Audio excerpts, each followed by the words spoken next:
बाप का, दादा का, भाई का, सबका बदला लेकर हेलो एवरीवन, आपका स्वागत है इस यूट्यूब चैनल पर। और आज मैं एक्सप्लेन करने वाला हूँ कागुरा बाची का चैप्टर नंबर 3। अगर आपने पहले की वीडियोस नहीं देखे हैं तो मैं रिकमेंड करूँगा कि आप उन्हें जाकर देख लें, नहीं तो आपको हो सकता है कि ये वीडियो समझ में ना आए।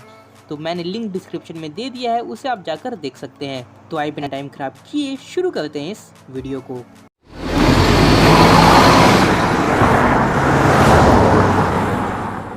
चैप्टर की स्टार्टिंग में हमें एक लड़की दिखाई जाती है। वो कहती है कि क्या तुम्हारा टोक्यो में पहली बार है। वो बताती है कि जापान एक कटाना सोसाइटी है और यहाँ पर कटाना ओन करना अपने सेल्फ डिफेंस के लिए इलीगल है और ये दुनिया को और भी ज़्यादा डेंजरस बनाता है। वो बताती है कि यकूजा और जितने भी बड़े बड़े कॉरपोरेशन के लीडर्स हैं वो अपने सेल्फ डिफेंस पर काफ़ी ज़्यादा ध्यान देते हैं और यहीं पर ये लोग सामने आते हैं। वो बताती है कि टोक्यो में 1000 से भी ज़्यादा सॉर्सरर्स हैं और ये जापान में किसी और भी जगह से बहुत ज़्यादा है और उन लीडर्स और उन जादूगर को मिलाना मेरा काम है। फिर उसकी नज़र एक बोर्ड पर जाती है जिसमें लिखा होता है हिशाकू इन्फॉर्मेशन वांटेड। वो लड़की बताती है कि एक ऐसा रिक्वेस्ट है जिसे 3 साल पहले एक आदमी ने किया था।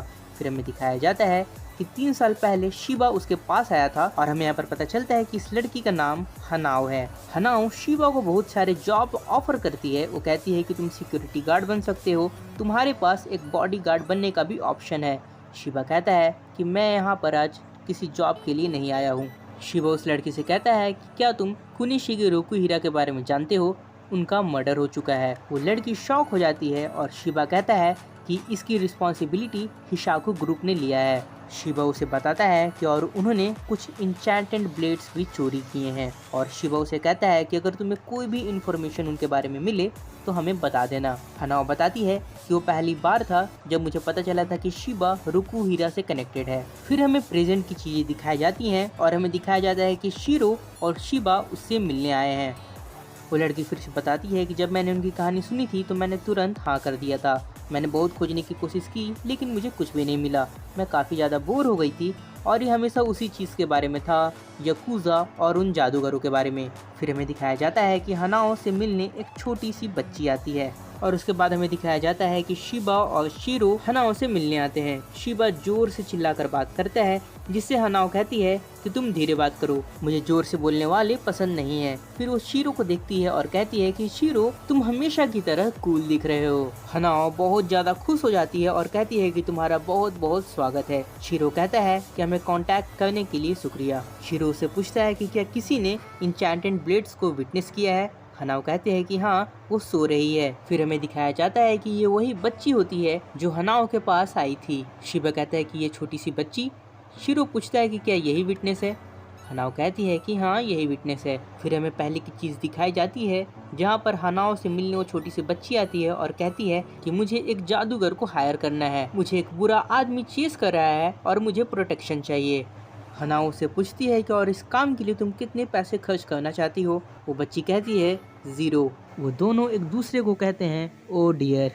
हनाओ उस बच्ची से पूछती है कि अच्छा बताओ किस तरह के लोग तुम्हारे पीछे पड़े हुए हैं। वो बच्ची कहती है कि एक बदमाश आदमी जिसके पास सबसे ज़्यादा ताकतवर तलवार है। और वहीं से हनाओ को लगता है कि ये एक इंचैंटेड ब्लेड है। और फिर हमें प्रेजेंट की चीज़ें दिखाई जाती हैं। हनाओ शिरो से कह रही होती है कि और उसी समय मुझे लगा कि ये एक इंचैंटेड ब्लेड है। शिबा कहता है कि हम कुछ कह तो नहीं सकते जब तक हम कुछ और बातें ना जान लें। शिरो कहता है कि बिल्कुल। शिबा कहता है और बच्ची जैसा बात कर रही है सबसे ज़्यादा स्ट्रॉन्गेस्ट तलवार, हो सकता है कि ये बच्ची मजाक कर रही हो। शिबा कहता है कि तुम किसी बच्ची की कहानी को सच नहीं मान सकती हो। हनुआ कहती है लेकिन तुमने कहा था कि तुम्हें छोटे से छोटा सबूत भी चाहिए। फिर वो बच्ची अपने सपने में कह रही होती है हिप्पो सेल डिवीज़न। शिरो कहता है कि लगता है ये बच्ची सपना देख रही है। शिबा कहता है ये बच्ची किस तरह का सपना देख रही है। फिर वो बच्ची अचानक से उठती है। शिरो कहता है ये जाग गई। शिबा कहता है लगता है इसने कोई बुरा सपना देखा है। वो बच्ची कहती है कि क्या तुम जादूगर हो, क्या तुम मेरे प्रोटेक्शन के लिए आए हो। शिबा कहता है कि सुनो बच्ची, तुम सीधे से बात करो, तुम्हारे पीछे कौन सा बुरा आदमी पड़ा हुआ है। वो बच्ची मुंह फुला लेती है और फिर कुछ नहीं कहती। शिबा कहता है कि देखो बच्ची, ये खेलने की जगह नहीं है, क्या तुम खो गई हो। वो बच्ची कहती है कि मेरा कोई घर नहीं है। शिबा कहता है कि क्या तुम्हारे कोई माता पिता भी नहीं है। वो बच्ची अपनी मुंडी को हिलाकर कहती है नहीं। शिबा कहता है लगता है हम इसे एक ऑर्फन में छोड़ सकते हैं। फिर शीरो उसके पास जाकर उससे पूछता है कि खाने के बारे में क्या तुमने कुछ खाया है। वो बच्ची कुछ बोलती इससे पहले ही उसके पेट से आवाज़ आती है। शीरो कहता है कि अच्छा, लगता है तुमने कुछ भी नहीं खाया है, क्या तुम टेम्पुरा सोबा खाना चाहोगी, जो कि एक जापानीज फूड है। वो बच्ची काफ़ी ज़्यादा खुश हो जाती है। फिर हम देखते हैं शिबा सिगरेट पी रहा होता है और वो सोच रहा होता है कि शीरो दूसरों की केयर करने में काफ़ी अच्छा है और वो अपने फादर का भी काफ़ी केयर करता था। फिर शीरो उस बच्ची को खाना ला कर देता है और वो बच्ची काफ़ी ज़्यादा खुश हो जाती है। वो बच्ची अपना नाम बताती है और कहती है मेरा नाम कैर है। शीरो कहता है कि अच्छा, हम इंट्रोडक्शन कर रहे हैं, मेरा नाम शीरो है। कैर कहती है कि अगर कोई मुझसे पूछेगा कि क्या ये यमी है तो मैं कहूँगी हाँ। शीरो कहता है कि सुनो कैर, एक बार अगर तुम खाना खा लो तो हम तुम्हें ऑर्फनेज लेकर जाएंगे। कैर कहती है क्या तुम मुझे प्रोटेक्ट नहीं करने वाले। वो बच्ची कहती है कि मुझे लगा कि ये खाना डील को पक्का करने के लिए था।